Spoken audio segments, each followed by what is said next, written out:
My mom would be at all my sporting events. Let's say I was playing football, okay?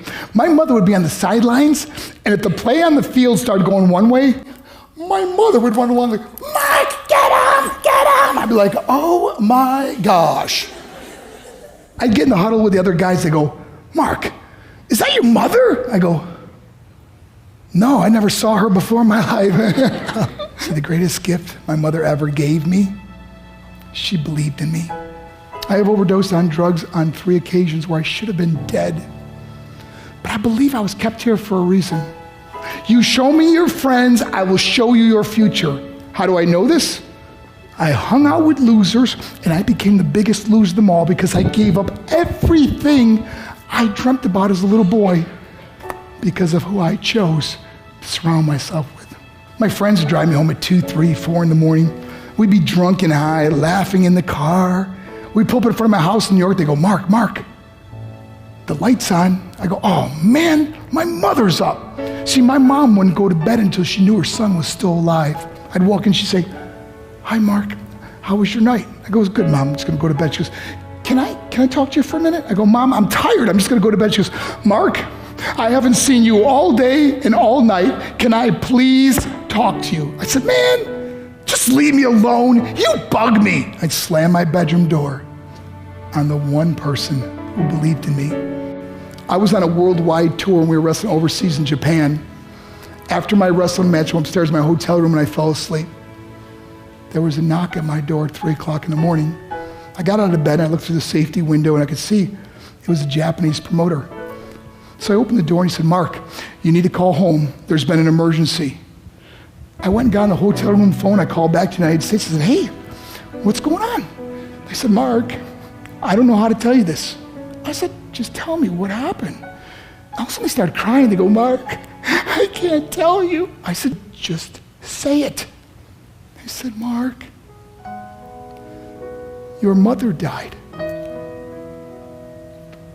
I just threw the phone down. I ran out of my hotel room. I took the elevator to the lobby, and when the doors opened up, I just ran out into the street. I mean, there was no cars, there was no people. It was 3 o'clock in the morning. And I walked down the middle of a street in Hiroshima, Japan, and I remember looking up and just saying, Mom, I am so sorry. I flew home for her funeral, and I was so nervous to walk up to her casket, so I just stood way in the back.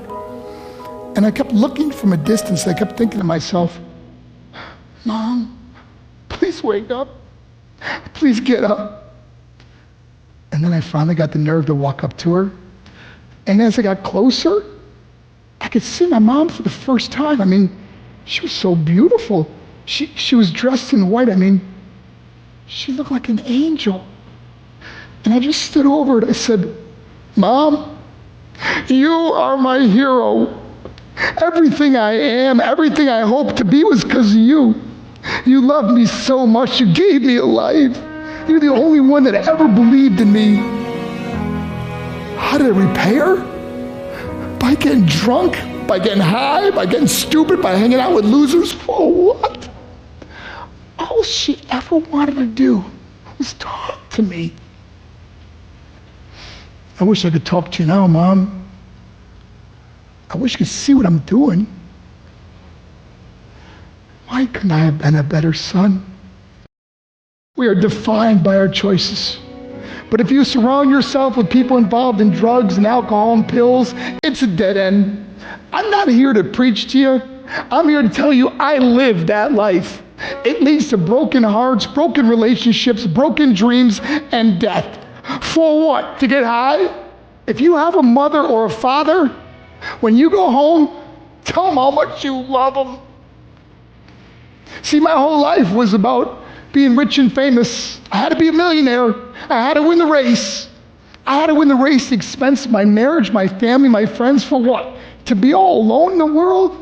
I learned what is truly important, and that is how precious this gift of life is, and our families, and how quickly it can be taken away.